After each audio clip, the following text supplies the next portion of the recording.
Ahora voy a ceder el uso de la palabra al magistrado Salvador Nava Gomar. Muchísimas gracias, Salvador. Muchas gracias, Irene. Un placer estar aquí otra vez contigo. Hace semana y media estuvimos en otra mesa en México donde nos dio durísimo, pero para eso justamente la invitamos. Reyes, muchas gracias por la invitación, querido amigo y compañero de estas batallas. Somos un poco bichos raros los que estamos en estos temas del derecho. Luis Efrén, también viejo amigo de muchas causas. Carlos, un placer estar contigo. Y a los señores magistrados, especialmente a la querida presidenta, compañera de trabajo muchos años. Antes de ser presidenta de esta sala era secretaria general de acuerdos en la sala superior, antes de eso fue coordinadora de género, antes de eso secretaria estoy cuenta y antes de eso niña, porque es muy joven. Pero desde entonces la conozco, la respeto y la aprecio mucho. Y a Yair, que andaba por ahí también, querido colega. A mí me gusta muchísimo estar con los jóvenes. Es de las cosas que más me gusta, por lo menos en el plano profesional. Debo decir que me gusta más jugar tenis, pero bueno, soy un profesor universitario y extraño estar con los jóvenes. Extraño la especulación teórica, el análisis crítico y puntual, pero más estar con los jóvenes. De las clases que daba, tuve oportunidad de estudiar hasta el final. Disfrutaba mucho más mi clase de teoría de la Constitución en tercer semestre que la clase de doctorado de interpretación constitucional, porque creo en que se puede formar y en que podemos incidir para enseñar distinto el derecho, para que se aprenda distinto el derecho y sobre todo para que pensemos todos diferente el derecho. Qué pena, Carlos, que no te conocí cuando cambiamos el plan de estudios en la universidad que dirigía la Facultad de Derecho en la Náhuac. La profesora Albornoz estuvo ahí e hicimos unos experimentos y unos esfuerzos importantes para ello. Un placer que estés aquí, Mercedes. Además, debo decir que me gusta mucho Monterrey. Lo digo con mucha franqueza. Nadie, al margen del cabrito y de la carne y los frijoles con veneno, nadie es más eficiente que la gente de Monterrey. Esa es la verdad. Me refiero a las dinámicas económicas, públicas, privadas. Y miren que mi padre es de Coahuila, porque se mete que también hay chavos aquí de Coahuila. Y me refiero al norte, suelen jalar más. Mi hijo Mateo lloraba el sábado cuando perdió el América contra un Monterrey implacable, y mi hijo Salvador lo festejaba porque es antiamericanista. Yo soy un juez justo, nada más me quedé pasmado con el juego. De pronto me siento un loco hablando de justicia abierta después de todo lo que se ha dicho aquí. Si pensaba enumerar y platicar alguna de las cosas que estamos haciendo en el Tribunal Electoral, que lo haré de todas maneras, pero intentaré intercambiar algunas de las cosas que se han dicho aquí. También preparé algunas notas, di algunas directrices, me prepararon unas notas en mi ponencia, traigo otro documento en el iPad, un engargoladito y unas tarjetas que voy a mandar todos a volar para comentar con ustedes algunas notas que sobre la marcha del camino me veo obligado a hacerlo. Celebro de entrada este seminario. Creo que es una magnífica oportunidad para que ustedes puedan pensar de manera distinta el derecho.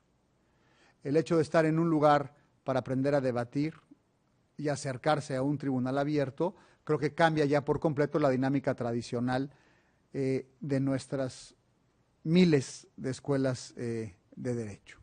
Hago ahí un paréntesis, cuando fui director de esta facultad en la Náhuac, que es una escuela de excelencia, no tan buena como otras, pero sí está en las 10, digamos, y me costaba muchísimo trabajo competirle al CIDE, al ITAM, a la Libre, a otras escuelas del interior de la República, solo no nada más del Distrito Federal, pero tenía que ver con el perfil de los jóvenes y de los profesores y el nivel de exigencia que teníamos que meterle a chavos que no eran tan dedicados, esa es la verdad. Pero bueno, teníamos ahí un grupo de directores de facultades de Derecho preocupado justamente por eso. La SEP da reboes, que es lo que se necesita para abrir una universidad, como si fueran refrescos o no sé. Y en el viaducto, una espantosa calle que da al aeropuerto en la Ciudad de México, uno puede ver muchísimos edificios viejos, así como de los 60s, que dice Contaduría, Derecho y Secretaria Técnica o Auxiliar Contable. Y hay algunas escuelas que dan la licenciatura en 3 años, estudiando viernes y sábados. Y si te echas el cuarto, te pueden dar la maestría y el doctorado. La tragedia es estar en la cárcel y no tener recursos para pagar a un abogado más que a ese, o que te toque un defensor oficio que estudió ahí. Y si hablamos de corrupción, con un profesor corrupto que pasa a un alumno o a una alumna por otras cuestiones distintas a las académicas, pues me parece que el problema de cultura de ciudadanía o cultura de legalidad, coincido también contigo, Carlos, pues es muchísimo más grave. La justicia abierta se enfrenta abiertamente a las costumbres judiciales y a las costumbres jurídicas. Yo odio la imagen de un juez gordo con una toga, encerrado en un cubículo sin que la gente sepa cómo está juzgando. Es absolutamente cierto lo que dice Luis Efrén. Yo no discuto igual con mis pares frente a las cámaras de televisión, que así son las sesiones públicas, que cuando estamos en el antepleno argumentando razones. Pero en este país de tanta opacidad, de tanto abuso del poder público durante tantas décadas, creo que es necesario abrir. Y ya estamos en el problema de que no creo que haya forma de meter nuestras sesiones fuera de la Cámara o fuera de la gente, porque creo que se ocasionaría otras dinámicas negativas, pero por supuesto que es un problema. En las esquinas de la Suprema Corte de Justicia de la Nación, en donde están las escaleras, un acierto del presidente Azuela fue contratar o invitar a algunos artistas mexicanos a que pintaran murales ahí. El que más me impresiona es el que uso siempre que voy a la Corte. Les recomiendo ser magistrado electoral, uno tiene derecho de acceso a la Corte directo, y me estaciono ahí junto a los ministros. Entrando,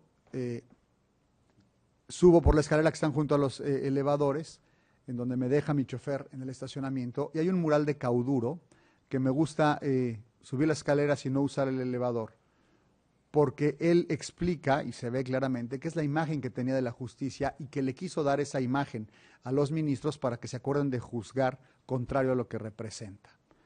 Yo estuve en la inauguración del mural, fue un privilegio. Ya era presidente don Guillermo Ortiz Mayagoitia. La imagen que más me impresiona del mural de Cauduro son unos archivos viejos, oxidados, que tienen ojos, algunos abiertos con los expedientes judiciales, y unos ojos que están como esperando a que los saquen de ahí los expedientes, las carpetas, los folders, para que les hagan justicia. Hay también otra parte donde está una chica muerta, tirada en un calabozo, otros excusados, ¿no? Un hombre con la cabeza en el excusado, otros un tehuacanazo, están ahí porque esas cosas pasan en este país, o pasaron, queremos decir. Y a veces estamos en la lucha contra estas prácticas, desde luego aberrantes, pero no se quiere pagar el precio a la transición. Les recomiendo un artículo de hoy en el periódico de Carlos Pusch contra que reacciona a un Twitter de Alejandro Martí, que todos sabemos que es un hombre luchador por los derechos, que es un hombre que conozco, aprecio y respeto, pero creo que se equivocó porque puso un tuit ayer con una foto del ministro José Ramón Cosío. José Ramón es amigo mío, está en la corte viendo un expediente trabajando, y lo que pone en el tuit es una foto del ministro Cosío que está viendo cómo liberar a unos secuestradores, ¿no?, internacionales. Lo que ocurre es que es un juicio que el ministro Cosío va a llevar a la sala en estos días, entiendo, en donde estas personas acusadas de secuestro de otro país no tuvieron auxilio consular, y eso hace que se reponga el procedimiento aquí y en cualquier país con un sistema jurídico que respete el debido proceso. Yo contesté en un tuit, no me aguanté y puse que no se puede juzgar a los juzgadores con las vísceras por más que duelan estas. Es decir, respeto muchísimo sus causas, y la de la señora Wallace, que también conozco, respeto y admiro. Sin embargo, tenemos que luchar y trabajar en estas cosas. La imagen del derecho sigue siendo la del mural de Cauduro. Pero no se puede juzgar a un juzgador que está viendo por el debido proceso con la imagen del Tehuacán de Cauduro, aunque sean ciertas ambas cosas. Y es muy difícil hacerlo. Entonces, la justicia abierta se enfrenta de entrada a todas estas costumbres judiciales que efectivamente es distante de la ciudadanía. Y aquí los jueces tenemos un trabajo complicado, porque yo soy un juez, no un promotor, ni un político, ni un vendedor de coches. Si no puedo poner un lote que diga, lote de coches Chava el Honesto, cómprame mi coche, no, no les bajo el kilometraje, no. Si soy un juez, tengo que esperar a que vengan a mi jurisdicción y tratar de hacer lo mejor que vengan. Pero aún así creo que tengo el deber, como un juez en el siglo XXI, de seducir a la ciudadanía para que se acerque y vea qué es lo que hago. Porque la gente me confunde con un diputado, con un policía o con un líder sindical. Y me refiero al grado de legitimidad que tenemos. Cuando no sabe algunas cosas y es muy ligera la apreciación ciudadana para juzgar.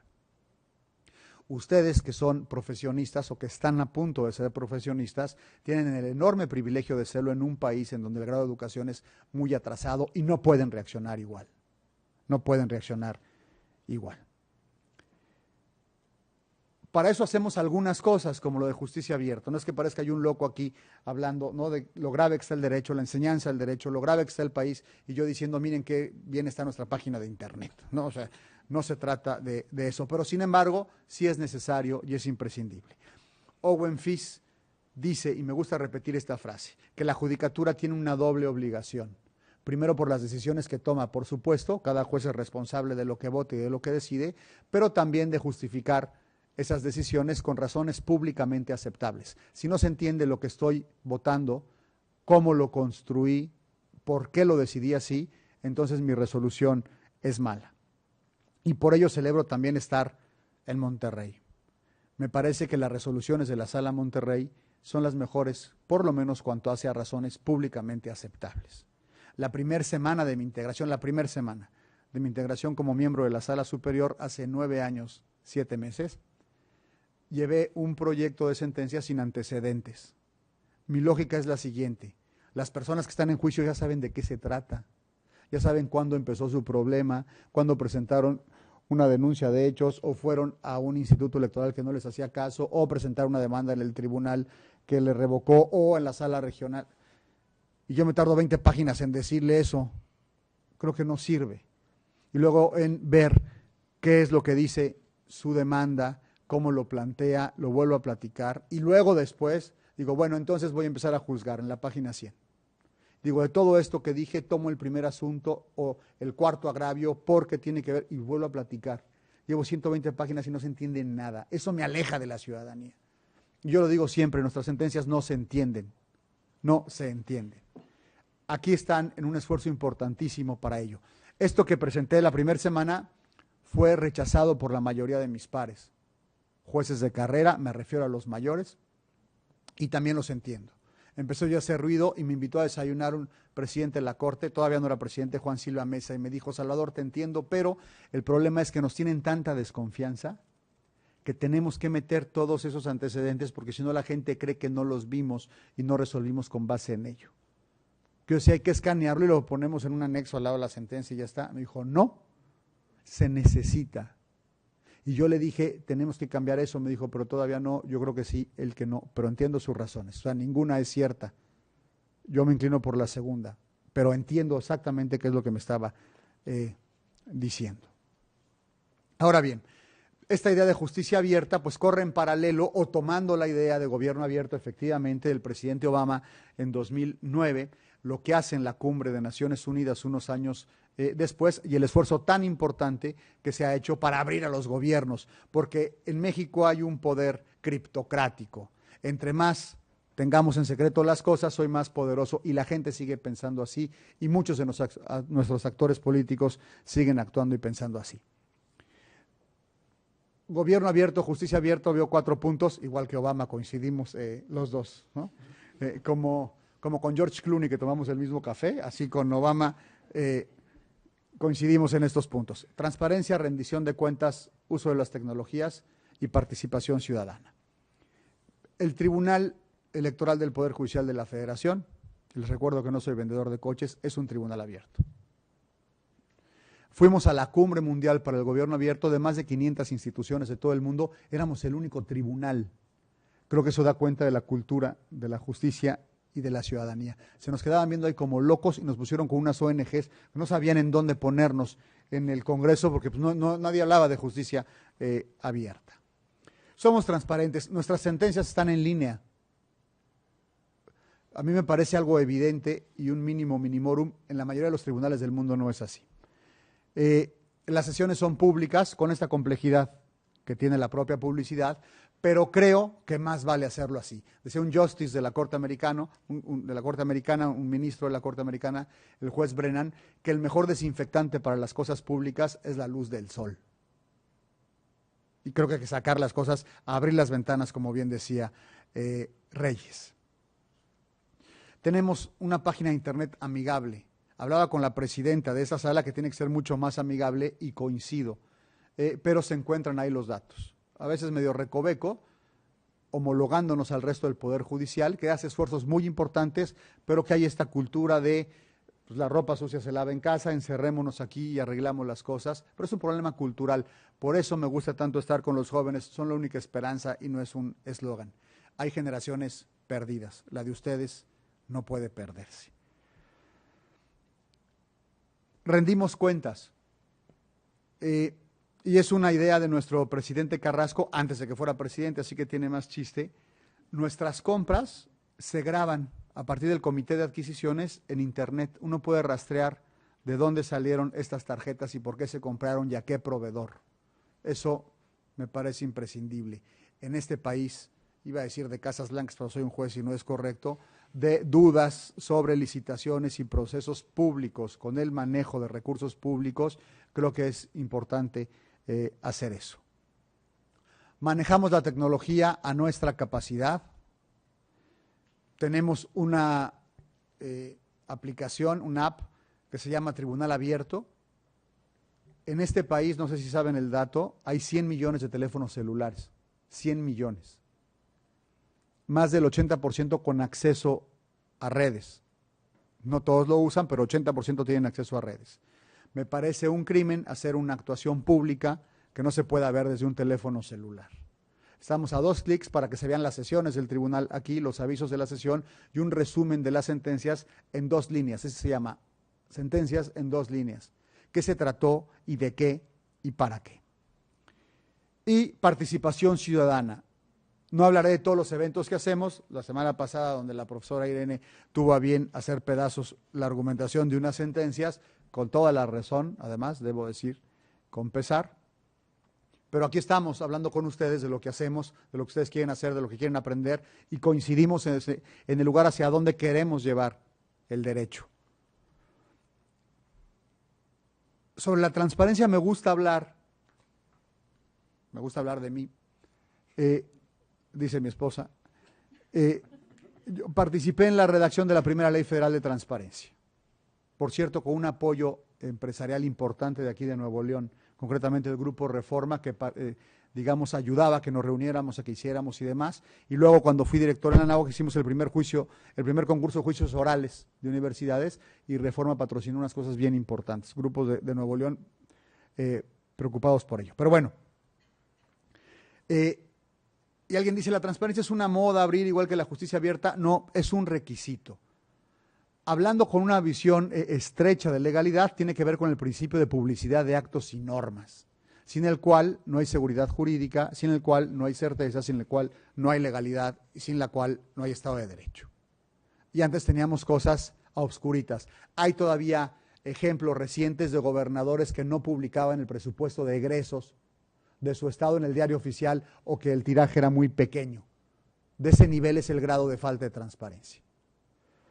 Ahora, la transparencia es una institución jurídica por sí misma, pero también es un medio para conseguir la realización de otros derechos. Les doy algunos números. Del artículo 134 constitucional que prohíbe la imagen de los propios servidores en los actos públicos, hemos resuelto 300 asuntos, números redondos. Sobre libertad de expresión, que parece que es el tema, entre guerras cruzadas de candidatos y anhelos para que se callen algunos, anhelos de unos para que se callen los otros, pero luego vienen estos otros para que se callen los unos, hemos resuelto 700 juicios. Sobre equidad de género, que es un tema políticamente correcto y justo, pues en este país de machos, en donde la mujer ha estado con unas posibilidades mucho menores que la de los varones, hemos resuelto 200 juicios. Sobre usos y costumbres indígenas o sobre sistemas normativos internos, desde el 2000 se han resuelto 1000 juicios. asuntos de transparencia, 8,000.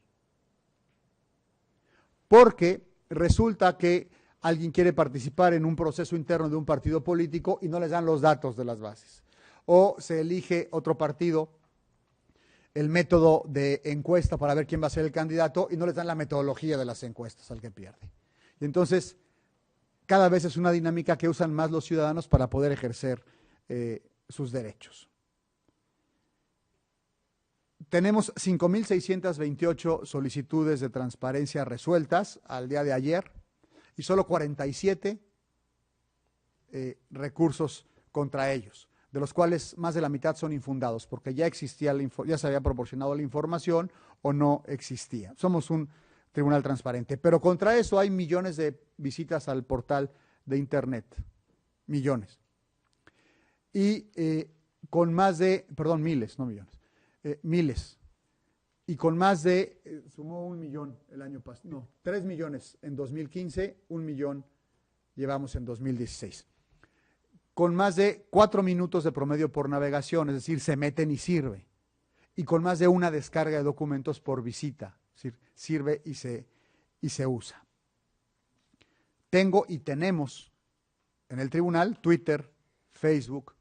Varios de nosotros contestamos los correos, estamos en contacto con la gente. Creo que no podemos estar alejados de estos medios sociales que tanto nos comunican. Me gusta intercambiar puntos de vista en los alegatos. Cuando me vienen a ver, no nada más los escucho y les digo, vamos a proceder conforme a derecho. No, pues ¿para qué me viene a ver? Ya está la demanda. Les digo, a mí me preocupa esta parte, creo que no tiene razón. Y si me persuade usted, pues votaría con su punto de vista. Si no, creo que no. O muchas veces digo, en principio simpatizo con su punto de vista, salvo que el expediente me brinque alguna otra cosa. Siempre hay que tener cuidado con el grado de persuasividad que tiene el abogado. Tratan de convencer, entonces hay que eso confrontarlo con su argumentación, con la mía, con los hechos y con las normas. Hay que aprender a movernos en todos los instrumentos del derecho, si se me permite la ocasión. Les cuento una anécdota muy curiosa de un exministro de la Corte que después fue litigante, mi tocayo Salvador Rocha Díaz, que era de una inteligencia privilegiada.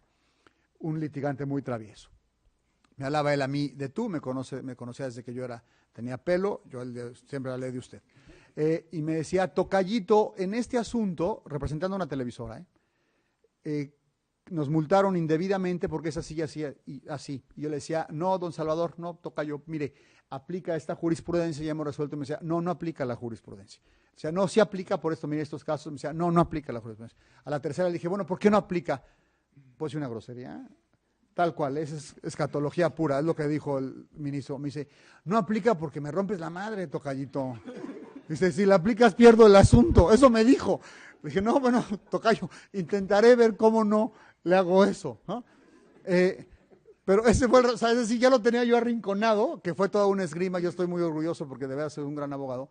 Me dice, no, porque me ganas así, ¿no? Entonces, hay que tener cuidado y creo que eso tiene que ver con la cultura a la que se refería Carlos.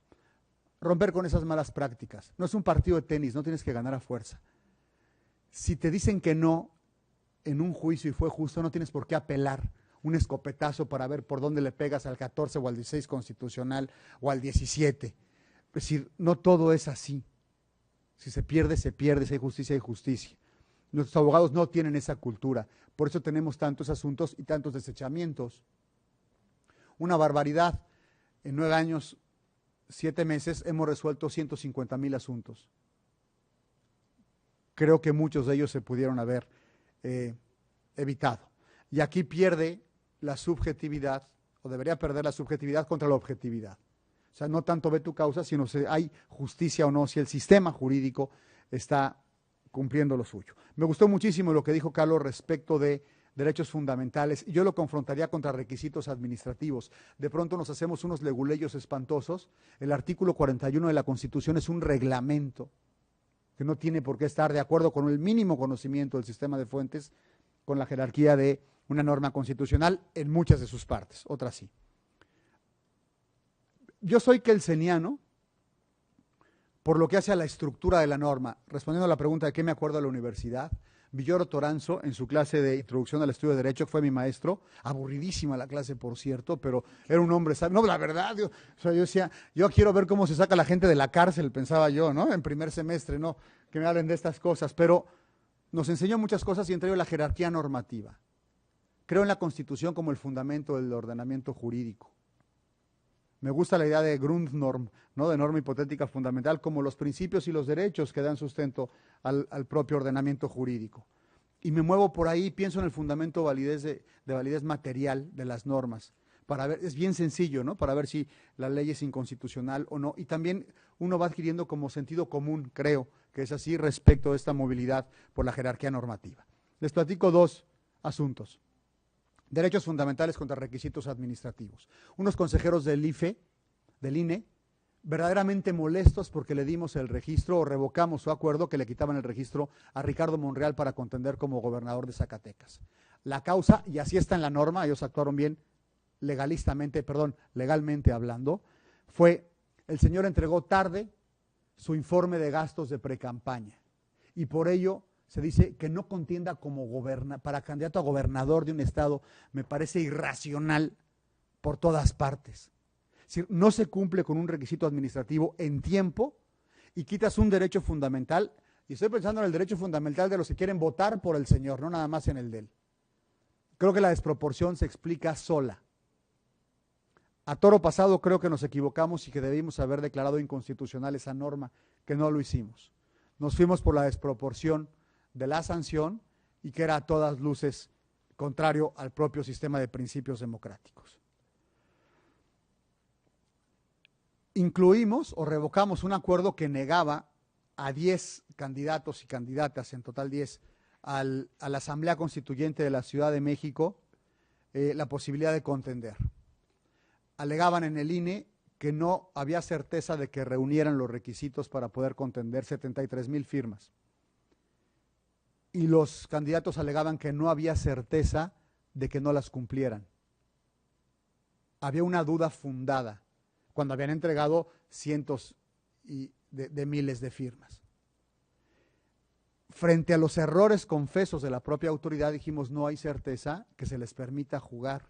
No nos vamos con el requisito, o sea, no es que no cumplas, ellos dicen que sí cumplieron y el sistema de línea de captura con el porcentaje de error, de margen de error humano y el corto tiempo que tuvieron, hay que decirlo, por la convocatoria que viene del constituyente, dijimos, ante la duda de certeza, que participen, no niegues el derecho.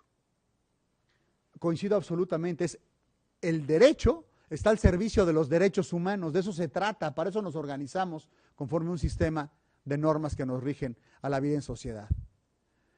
No trabajo en una ventanilla para ver si traes cumplimentado la inscripción para ver si te abro una cuenta de banco. Es decir, primero el derecho y luego los requisitos, sin que se omitan los requisitos, pero si no hay certeza, creo que tienen que ir a los derechos. Acabo con dos cosas. Tuve la oportunidad de dar una conferencia en la Universidad de Harvard, en la Facultad de Derecho. Me invita un profesor al club de profesores, al Faculty Club, un lugar espectacular, ¿no? Y yo le hice una pregunta también fuera de contexto, quizás al profesor de Harvard, pero pues uno se usa pantalla. Y le dije, oye, ¿por qué será Harvard la mejor universidad del mundo? ¿O por qué tendrá la fama de ser la mejor universidad del mundo? Y me dijo dos cosas. Me dice, la primera es que Harvard tiene 36,000 alumnos y en su reserva tiene 38,000 millones de dólares. O sea, tenemos más de $1 millón por alumno y prácticamente no becamos, aquí se paga. Entonces eso nos permite traer a los mejores de todo. Si queremos dar un curso sobre naves espaciales, pues nos traemos a los técnicos de la NASA y le pagamos más que en la NASA. Ese es un factor. Dice, y el segundo es el sentido de pertenencia. No hay un solo alumno en Harvard que no diga o que deje de decir que su universidad no es la mejor del mundo. Todos dicen, estudio aquí porque es la mejor del mundo. Y actúan en consecuencia. Hay una competencia feroz y brutal de los alumnos para ser los mejores. Para ser los mejores con base en el ideario. No solo en lo técnico, no solo estudian más, no solo son puros nerds los que están ahí. No, o sea, ellos intentan ser el mejor hacen un esfuerzo por ser buenos ciudadanos, por ser alumnos de Harvard. Y hay una expresión que incluso sale en películas, cuando le dicen, ¿y por qué no aprovechas y le copias ahorita que Reyes está volteado? Dice, porque soy un caballero de Harvard. Eso no lo tenemos aquí.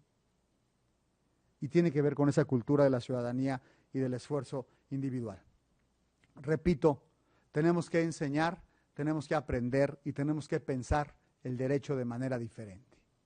Porque los problemas que tenemos, algunos son los mismos, pero otros son nuevos, y la manera con la que tratábamos de resolverlos no nos funcionó. Estos encuentros entre jóvenes y un tribunal abierto que funciona y que piensa y ejerce el derecho de manera diferente, con facultades de derecho que enseñan y hacen aprender y piensan el derecho diferente, me parece que es una bocanada de aire fresco y una esperanza para mejorar nuestro triste sistema jurídico. Gracias.